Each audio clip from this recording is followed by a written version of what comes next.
வாழ்க்கையில ஒவ்வொருத்தரும் கேட்க ஆளுங்கன்னு சொல்லி நிறைய செய்யறாங்களா? எல்லாத்தையும் மனசுல வச்சு எல்லாத்தையும் மனசுல வச்சிருக்கிறா. ஆண்டவர் அதனாலதான் சொல்ல, பழி வாங்குதலும் பதில் செய்கிறது. அபிஷேகம் பெற்றவன் நடுங்கி ஓடுகிறவன் அல்ல, நடுங்க வச்சுட்டு போறவன்.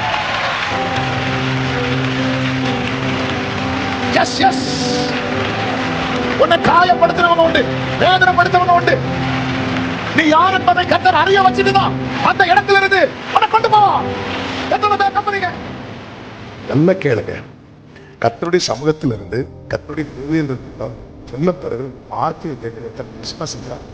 அவர்களுக்கு இயேசு மறைக்க பேசிட்டார்.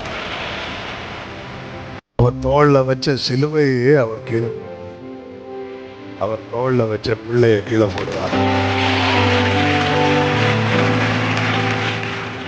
நல்ல கவனமா கேளுங்க. நீங்க எந்த அளவுக்கு இந்த அன்புக்குள்ள நீங்க போறீங்களோ, பூரண அன்பு எதை முதல்ல புறம்ப தள்ளு தெரியுமா?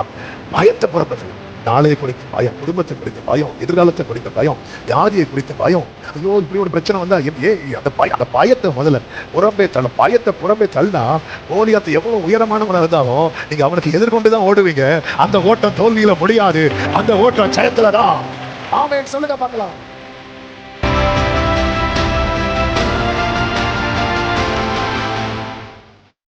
அப்போஸ்தலர் நடவடிக்கைகள் 10வது அதிகாரம் அதனுடைய 44, 45, 46 வசனங்களை வாசிக்க கேட்கலாம். அப்போஸ்தலர் நடவடிக்கைகள் 10வது அதிகாரம் 44 முதல் 46 வரை உள்ள வசனங்கள். இந்த வார்த்தைகளை பேதுரு பேசிக் கொண்டிருக்கையில் வசனத்தை கேட்டவர்கள் யாவர் மேலும் பரிசுத்த ஆவியானவர் இறங்கினார்.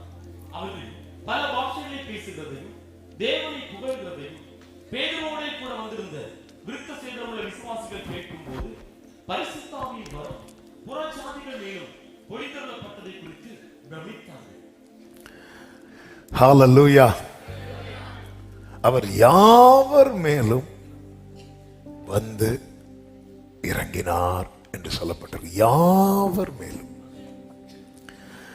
ப்ராபசி வந்து எப்படி நிறைவேறுது பாருங்க. மாம்சமான யாவர் மேலும், மேல் வீட்டு அறையில் இருந்த யாவர் மேலும், கொர்நேலியு வீட்டில் இருந்த யாவர் மேலும். அப்போ இந்த வசனத்தை நம்ம பார்க்கும் போதே நம்முடைய மனதுல இப்போ எனக்கு கிடைக்குமா கிடைக்காதாங்கிற அந்த சந்தேகம் வந்து இங்க எடுபடுகிறது.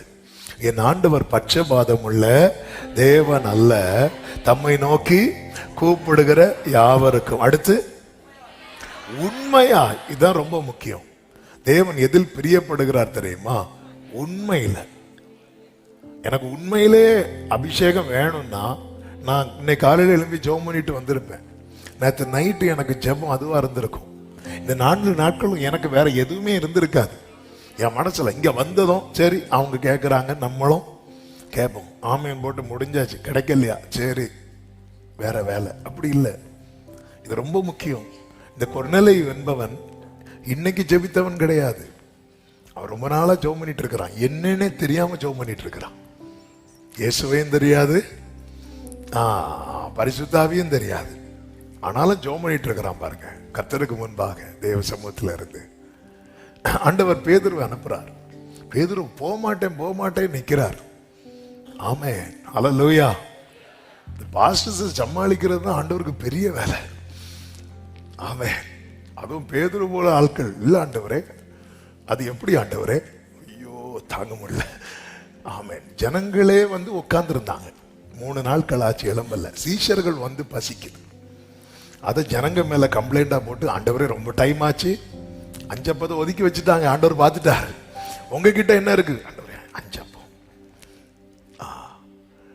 ஆமென். பேதுரை ஃபோர்ஸ் பண்ணி அவனை புரிய வச்சு அனுப்புறாரு. கொர்நேலியு வீட்டில் வந்து பார்த்தா அவங்க எல்லாம் அவ்வளவு தாகத்தோடு. எதுக்கு தாகம்னே தெரியாது. இந்த தாகம்ங்கிறது இப்படிதான். ஆமே, தாகம்னாலே தண்ணி. அது என்ன தண்ணி? முனிசிபாலிட்டி தண்ணியா? அது தெரியாது. தாகம்னால என்னதான்? அந்த தாகம் வேணும். அது ஜெபிக்கிறவனுக்கு தான் உண்டாகும். அந்த தாகம் இன்னும் அதிகரிக்கணும். அது வசனம் கேட்கிறவனுக்கு தான் உண்டாகும். ஆமென். சிறுமையும் எளிமையுமானவர்கள் தண்ணீர் தேடி அது கிடையாமல் அவர்கள் நாவு தாகத்தால் வரலும் போது கர்த்தராகிய நான் அவர்களுக்கு செவி கொடுத்து. ஒருத்தனுக்குள்ள தாகம் வருதுனாலே அவன் யாராயிட்டான் தெரியுமா? சிறுமையும் எளிமையும். தாகம் வந்துட்டுனாலே நம்ம கேட்கிற நிலைமைக்கு வந்துருவோம். இந்த பசிய கூட அடக்கிடுவோம், தாகத்தை அடக்க முடியாது. சிம்சோன் எவ்வளவு பெரிய பலசாலி.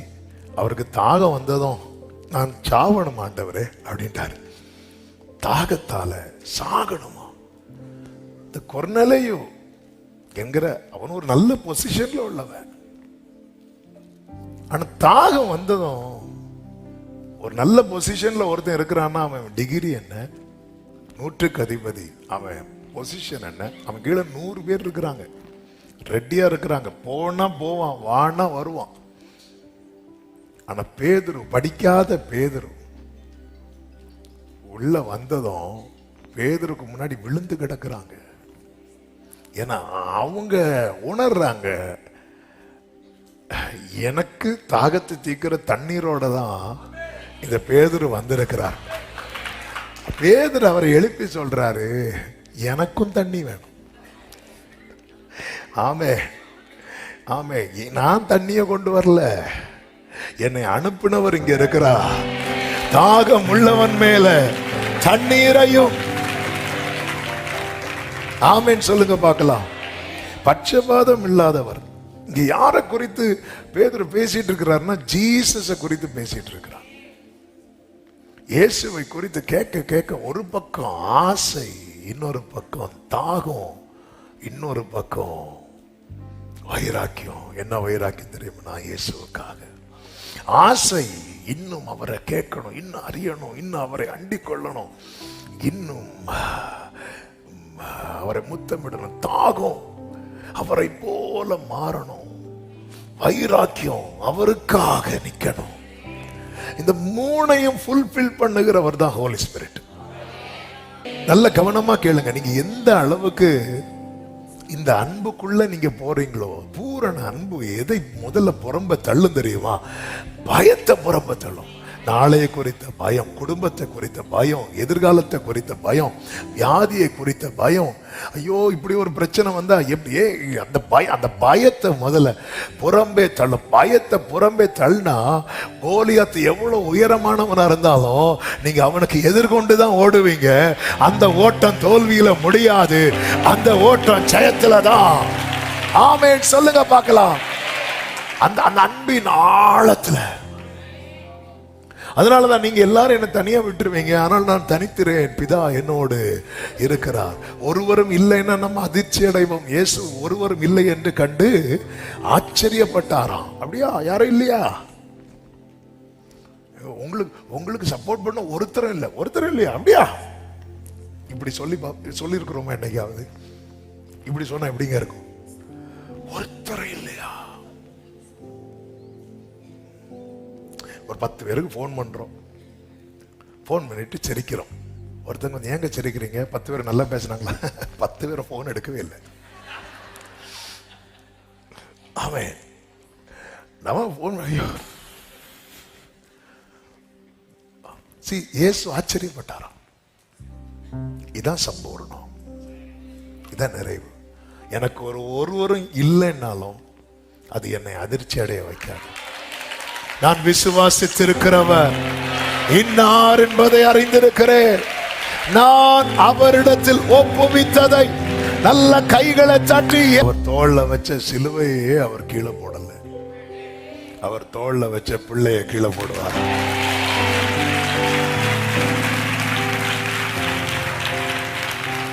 ஹல்லேலூயா,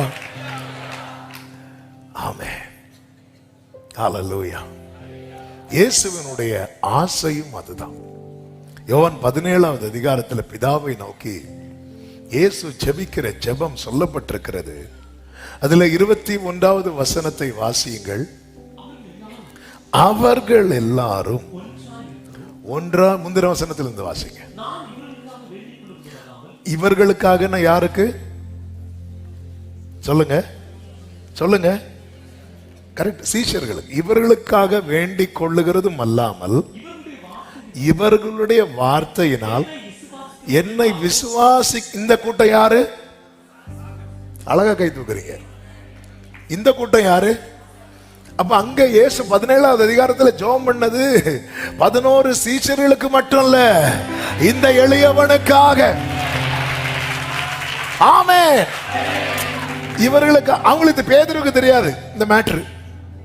பேதுரு கொர்நேலியு வீட்டுக்கே போறதுக்கு, அவன் நூற்றுக்கு அதிபதி வீட்டுக்கு போறதுக்கு யோசிக்கும் போது லட்சங்களில் கோடிகளில் ஒருவனை போய் பார்க்க வருவாங்களா? நான் ஆவியானவர் கொண்டு வருவார். நான் இவர்களுக்காக வேண்டிக் கொள்ளுகிறதும் அல்லாமல் இவர்களுடைய வார்த்தையினால் என்னை, நல்ல கேளுங்க, கர்த்தருடைய சமூகத்தில் இருந்து கர்த்தருடைய ஊழியர்கள் மூலம் சொல்லப்படுகிற வார்த்தையை கேட்டு ஒருத்தங்க விசுவாசிக்கிறாங்கன்னா அவங்களுக்காக இயேசு பரிந்து பேசிட்டே இருப்பார். அதனாலதான் தெசலோனிக்கேயருக்கு எழுதும் போது பவுல் சொல்லுவார், நீங்க கேட்ட வசனம் 1 தெசலோனிக்கேயர் 2:13 சொல்லப்பட்டிருக்கிறது, எங்களால் கேள்விப்பட்ட வசனம் ஏற்றுக்கொண்ட போது அதை மனுஷர் வசனமா ஏற்றுக்கொள்ளாமல் கொண்டதினாலே ஸ்தோத்திரம் செலுத்துகிறோம். அது மெய்யாகவே தேவ வசனம் தான். அதாவது இயேசு பிரசங்கம் பண்ணும் போது தச்சனுடைய மகனுக்கு என்ன ஞானம் பாரு சொன்னவங்க எல்லாம் புறம்பே, வசனத்தை கேட்டு ஆண்டவரேன்னு சொன்னவங்க எல்லாம் அவரோட பந்தியில. ஆமென். பா என்ன பிரசங்கம் பிரசங்கம் பிரசங்கம் கேட்டா எங்களுக்கு அப்படியே நாங்களாம் புறம்பே. நான் விசுவாசிக்கிறேன், நான் அக்செப்ட் பண்றேன். அவங்களும் உள்ள, இதான் ரொம்ப முக்கியம். நான் அதை எப்படி பிலீவ் பண்றேன்? இது தேவ வசனம். இனி யோவான் 17க்கு வாங்க. இவர்களுக்காக மட்டுமல்லாமல் இவர்கள் சொன்ன வார்த்தையினாலே என்னை விசுவாசிக்கிறவர்களுக்காகவும் வேண்டிக் கொள்ளுகிறேன். அவர்கள் எல்லாரும்னா இப்ப நம்மளை கொண்டு வரார். அவர்கள் எல்லாரும் ஒன்றா இருக்கவும் பிதாவே நீர் என்னை அனுப்பினதை உலகம் விசுவாசிக்க. இனி நல்ல கவனிக்கணும். வார்த்தையை ஏற்றுக்கொண்டவங்களை வச்சு உலகத்தை விசுவாசிகளாக்குவது தேவ திட்டம். உலகம் விசுவாசிக்கிறதற்காக நீர் என்னிலேயும் நான் உம்மிலேயும், இயேசுவையும் பிதாவையும் பிரிக்க முடியுமா? முடியாது. இருக்கிறது போல அவர்கள் எல்லாரும் நம்மில் ஒன்றாயிருக்கவும். அப்ப இயேசுவுக்கும் பிதாவுக்கும் நடுவுல ஒரு பெரிய, ஆமென், அவர் ஒரு பெரிய ஒரு என்ன சொல்ல, அந்த உறவின் கட்டா இருக்கிறவர் யார் அப்படின்னா ஹோலி ஸ்பிரிட். அப்போ பிதா, இயேசு, பரிசுத்த ஆவியானவர். இதை பிரிக்கவே முடியாது. பிரிச்சவன எல்லாம் பிரிச்சு மேவார் போறவன், அது வேற. ஆமென். இதை பிரிக்கவே முடியாது. இந்த பாண்டுக்குள்ள அவர் யார கொண்டு வர விரும்புறார் பாருங்க. ஒரு தூதனை கூட கொண்டு வரல. ஒரு தூதன் வரணும்னு நினைச்சான். யாரு? லூசிபர், லூசு, ஒரே மிதி ஓடு. அவன் விரும்பினான். நமக்கு அப்படி இல்லை. நம்ம எப்படியாவது மெம்பர் ஆகணும்னு நினைக்கிறோம். அவர் சிட்டிசன் ஆகணும்னு நினைக்கிறார்.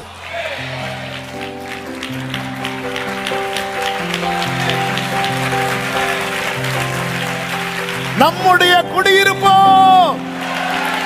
நல்ல கரங்களை தட்டி, நம் பரலோக மெம்பர் கிடையாது, நம் பரலோக சிட்டிசன்.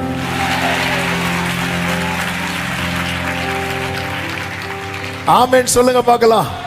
நம்மள மெம்பர் ஆயிரணும். மெம்பர் ஆயிரணும். சிட்டிசன் யாரு தெரியும்ல?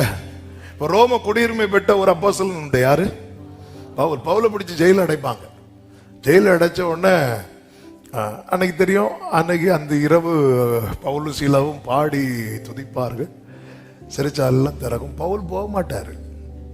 எனக்கு சிட்டிசன்ஷிப் இருக்கு, நான் அப்படிலாம் ஓடக்கூடியவன் கிடையாது. அடுத்த நாள் வந்து சொல்றாங்க நீங்க போயிருங்க. அப்படிலாம் போக முடியாது. என்ன எதுக்கு அடிச்ச சொல்லு, எனக்கு உரிமை இருக்கு. அதெல்லாம் நடுங்கிட்டான். அபிஷேகம் பெற்றவன் நடுங்கி ஓடுகிறவன் அல்ல, நடுங்க வச்சுட்டு போறவன்.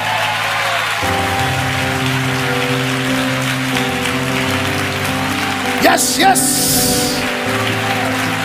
உன்னை காயப்படுத்தினவங்க உண்டு, வேதனைப்படுத்தவங்க உண்டு. நீ யார் என்பதை கர்த்தர் அறிய வச்சுட்டு தான் அந்த இடத்துல இருந்து உன்னை கொண்டு போவா. எத்தனை பேர் நம்புறீங்க? பகல் ஃபுல்லா உன்னை அடிச்சு, பவுலே உன்னை காயப்படுத்தி தொழு மரத்துல கட்டி போட்டு, அவனுக்கு தெரியல நீ வந்து ஒரு சிட்டிசன் தெரியல. ஆனால் அதுல நீ துதிச்ச பாரு, உனக்கு கொஞ்சம் பலன் இருந்தோம். ஓ, நீ என் நாமத்தை மறுதலியாதபடியா நான் உன்மேல் அன்பா இருக்கிறதை. வெரி நெக்ஸ்ட் டே எல்லாம் நடுங்குறாங்க. ஏன்னா சிட்டிசன் மேல கை வச்சிட்டோம், சிட்டிசன் மேல கை வச்சிட்டோம். ஆமென், ஹalleluya, ஹalleluya. பரலோக கூடி இங்கே நாம் பரதேசிகள். ஏன்னா அதனாலதான் நம்மளை எல்லாருமே வித்தியாசமா பாக்குறாங்க. என்ன இவங்க சத்தம் போட்டுட்டு இருக்கிறாங்க, வித்தியாசமா பாக்குறாங்க, ஒதுக்கி வைக்கிறாங்க. நம்ம கஷ்டப்படுறத பார்த்து ரசிக்கிறாங்க. ஆனா பரலோக ரசிக்காது. ஏன்னா அந்த குடியுரிமை இருக்கிறது. worship worship worship யாரா காபாலா மா மா மா மா மா. ஹalleluya, ஆமென், ஆமென், ஆமென். உங்க வாழ்க்கையில ஒவ்வொருத்தரும் கேட்க ஆள் இல்லைன்னு சொல்லி நிறைய செய்யறாங்களா? எல்லாத்தையும் மனசுல வச்சிருக்க, எல்லாத்தையும் மனசுல வச்சிருக்க, எல்லாத்தையும் மனசுல வச்சிருக்கிறா என் ஆண்டவர். அதனாலதான் சொல்ல, பழி வாங்குதலும் பதில் செய்கிறதும் என்னுடையது. ஆமே, அவருடைய பிள்ளைகள் அல்லவா? ஆமே, சர்ச்சில் நீங்க மெம்பரா இருக்கலாம், ஆனா பரலோகத்தில் நீங்க மெம்பர் கிடையாது, சிட்டிசன். அப்ப பரலோக சிட்டிசன்னா பரலோகத்துக்கு ஒரு லா இருக்கு. ஆமே, நம்ம இந்தியா லா புக்க ராகுல் காந்தி அவர் அடிக்கடி தூக்கி காட்டுவார்ல, கான்ஸ்டிடியூஷன் என்ன இருக்கு, இதான் சட்டம் அப்படின்னு. பரலோக லா புக் இருக்கு. ஒவ்வொரு சிட்டிசன் அதை அறிந்திருக்கணும். அதனாலதான் இது உலகத்துக்கு ஒத்து போகாது. அதான் பவுல் சொல்லுவார்ல, ரோமருக்கு எழுதும் போது, கொரிந்தியருக்கு எழுதும் போது சொல்லுவார், இங்க பாரு, எல்லாவற்றையும் அனுபவிக்க எனக்கு எல்லா ரைட்ஸும் இருக்கு. கவர்மெண்ட்ல நிறைய எஸ் சொல்லுது, ஆனா எனக்கு பரலோக கவர்மெண்ட் நோ சொல்லுது. அதனாலதான் எல்லாம் எனக்கு தகுதியா இராது. எல்லாவற்றையும் அனுபவிக்க எனக்கு அதிகாரம் உண்டு, ஆகிலும் நான் ஒன்றுக்கும். அப்போ ஒரு சிட்டிசன் எதுல ரொம்ப கேர்ஃபுல்லா இருக்கணும் தெரியுமா? அடிமைப்பட்ட கூடாது. அதனாலதான் திரும்பவும் அடிமைத்தனத்தின் ஆவி அவர் தரவில்லை, அப்பா பிதாவே என்று அழைக்கிற. அப்போ எந்த உறவை அங்க பில்ட் பண்றார் தெரியுமா? அப்பா பிள்ளை உறவு. அடுத்து அங்க, அதாவது நாம் ஒன்றாக இருக்கிறது போல, அடுத்து அவருக்குள்ள என்ன உறவை பார்க்கலாம் அப்படின்னா, மணவாளன் மணவாட்டி உறவு. ஹோலி ஸ்பிரிட் அடுத்து எந்த ரிலேஷன்ஷிப்பை பில்ட் பண்றார் தெரியுமா? ஒன்று அப்பா பிள்ளை உறவு, அதான் முதல் உறவு. அடுத்து ஒரு முக்கியமான உறவு இருக்கிறது. என்ன உறவு தெரியுமா? மணவாளன் மணவாட்டி. ஆபிரகாம் இடத்திலிருந்து அனுப்பப்பட்ட மூத்த வேலைக்காரர் ரெபேக்காள்கிட்ட போய் ரெபேக்காளை அழைத்து கொண்டு வந்து ஈசாக்கின் இடத்துல கொண்டு விடுவது போல நம்மை ஆயத்தப்படுத்தி தகுதிப்படுத்தி அவர் சகல சத்தியத்துக்குள்ள நம்மை நடத்தி, அவர் அடுத்து எந்த ரிலேஷன்ஷிப்பை பில்ட் பண்றாரு அப்படின்னா, ஒரு மணவாளன் மணவாட்டி. அந்த பரிசுத்தாவின் நிறைவுக்குள்ள இருக்கிறவங்க ஒரு மணவாட்டியை போல தங்களை ஆயத்தப்படுத்துவார்கள். பரிசுத்தாவின் நிறைவுக்குள்ள இருக்கிறவங்க ஒரு பிள்ளையை போல உரிமை பாராட்டுவார்கள். அதான் சொல்லுவாரு, நான் பிதாவை வேண்டிக் கொண்டால் என்ன கான்பிடன்ட்ங்க, நான் அப்படி கேட்க மாட்டேன். நான் பிதாவை வேண்டிக் கொண்டால் 72 12 லேகியோனுக்கு வச்ச தூதர்களை கேட்க மாட்டார். சிட்டிசன்ல அவர் தான் கிங்கே அங்க. ஆமென் ஆமென். பேதுரு, நீ என்ன கத்திய தூக்கிட்டு வர? ஆமென். ஆண்டவருக்கு அது குறைச்சலா இருக்கு. பரலோக கவர்மெண்ட் தோல்ல வச்சிட்டு இருக்கிறார். தூதர்கள்லாம் ஒரு ஒரு ஒரு கமாண்டுக்காக வெயிட் பண்ணிட்டு இருக்கும் போது ஒருத்தன் ஆப்பிள் வெட்டுற கத்தியை தூக்கிட்டு வந்து நிக்கிறான். உள்ளபடி நீ என்ன நினைச்சிட்டு இருக்கிற? இனி யார் நினைச்சிட்டு இருக்கிற?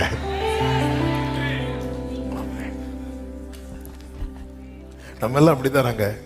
நம்மளை யாராவது பகைச்சாங்கன்னா, அவங்கள போய் ஒருத்தங்க ஏதாவது பண்ணிட்டாங்கன்னா உடனே விருந்து. ஆமே. நீங்க எதுக்குங்க அவங்கள சத்தம் போட்டீங்க? அவங்க உங்களை என்னெல்லாம் சொன்னாங்க தெரியுமா? வாங்க நைட்டு டின்னர். ஆண்டவருக்கு அது குறைச்சலா இருந்துச்சு. ஆமே. சில பாக்குறாங்க 4வது நாளோட நிறுத்தி இருக்கலாமோ, இன்னைக்கு என்னடா இது. ஆமே. ஆண்டவருக்கு அது குறைச்சல். ஆமே. ஹல்லேலூயா. ஆண்டவர் எனக்காக மனுஷன் கத்தியை தூக்குறது எனக்கு பிடிக்கலங்கிறார். ஏய், நான் வேண்டிக் கொண்டா என் பிதா தரமாட்டார் நினைக்கிறேன். அதன் அர்த்தம் என்ன? நான் நம்புறேன், அந்த இடத்தை சுற்றி தூதர்கள்லாம் ரெடியா இருக்கிறாங்க. ஒரே ஒரு கமாண்ட்.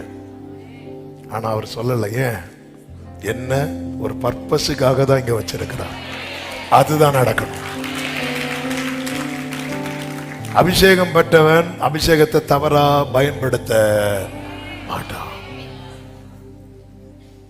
சீஷர்களை பார்த்தீங்களா? சீஷர்களை நம்ம என்னதான் அவிசுவாசிகள் எல்லாம் சொன்னாலும் அந்த சீஷர்கள் ஆண்டவர்கிட்ட என்னங்க பெருசா கேட்டுட்டாங்க. இயேசுவே சொல்றார், நீங்க இன்னும் என்கிட்ட ஒண்ணுமே. இதுதாங்க உறவு. உறவுங்கிறது இடையில கேட்டார் பேதுரு, என்ன தருவீர்னு. அது வந்து பேதுருவா கேட்டாது இல்லை, பேதுருவ கேட்க வைப்பாங்க. சிலர் கேளு கேளு கேட்டுட்டு கேட்க வச்சுட்டு ஒண்ணும் தெரியாத மாதிரி நிற்பாங்க. கேட்டவன் தனியாயிருவான். இங்க பாரு கடைசியில சிலர் அப்படிதான். கேளு கேளு கேளு கேளு கேளு கேளு கேளு கேளு கேளு கேட்டு கேட்ட உடனே இவங்களே சொல்லுவாங்க, நான் சொன்னேன் அது இல்லைன்னு. அப்புறம் இது, ஏய் நீ தானே என்ன கேட்க வச்ச. எல்லாத்தையும் விட்டுட்டு வந்தோமே அப்படின்னா வந்தேனேன்னு தானே கேட்டிருக்கணும். வந்தோமே கேளு, பேர் நீ தான் லீடர் லீடர் கேளு கேளு. எல்லாவற்றையும் விட்டு வந்தோமே. வந்தோமா? நான் ஒண்ணு கேட்கல ஆண்டவரே, இவர் தான் ஆண்டவரே. அதை விட அவ்வளவுதான். ஆமே. ஆனா உங்களுக்கு ரொம்ப ஃபீல் ஆச்சு எப்ப தெரியுமா? நான் போறேன்னு சொன்னதும். இதான் உறவு. நான் போறேன் அப்படி சொன்னதும் பேதுருக்கெல்லாம் கண்ணெல்லாம் கலங்குது.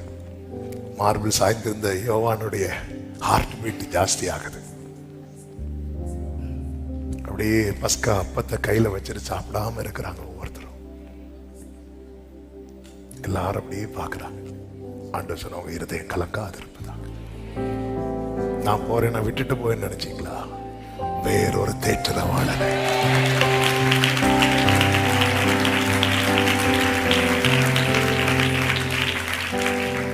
ஆவியானவரே,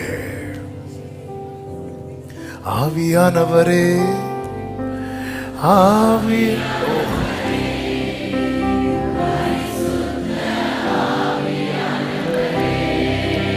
ஜீசஸ்.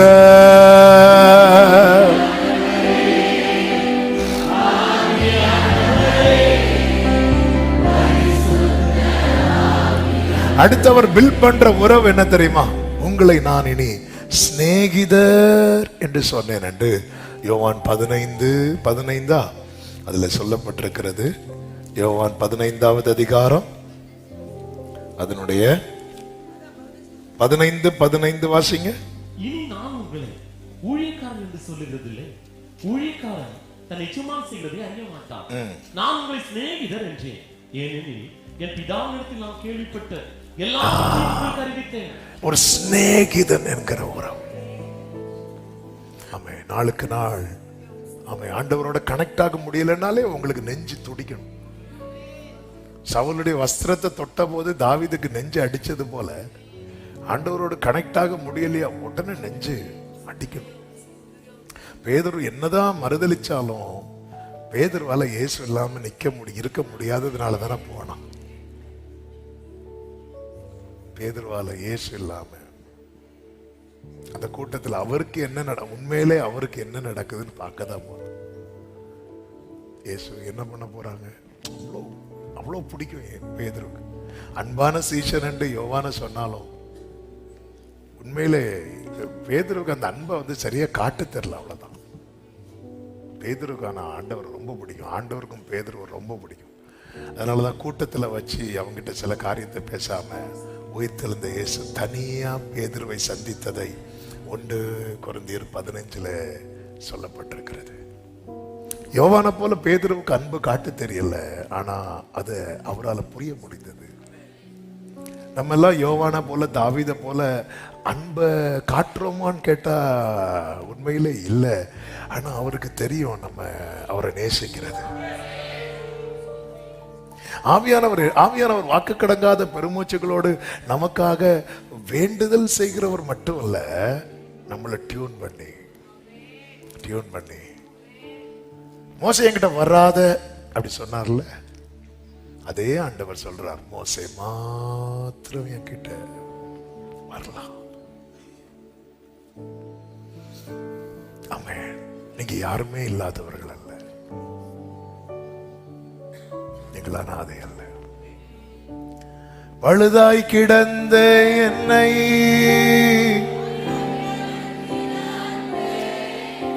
பாவம் நிறைந்த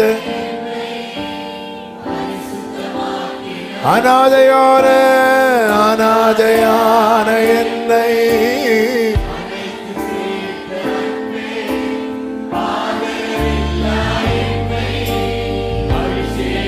கைகளை உயர்த்தி, நீர் இல்லாமல் நான் இல்லை,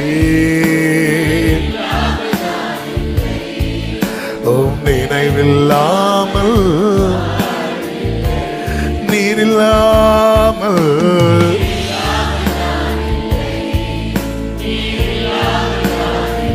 உங்க நினைவில்லாம். ஆமென்.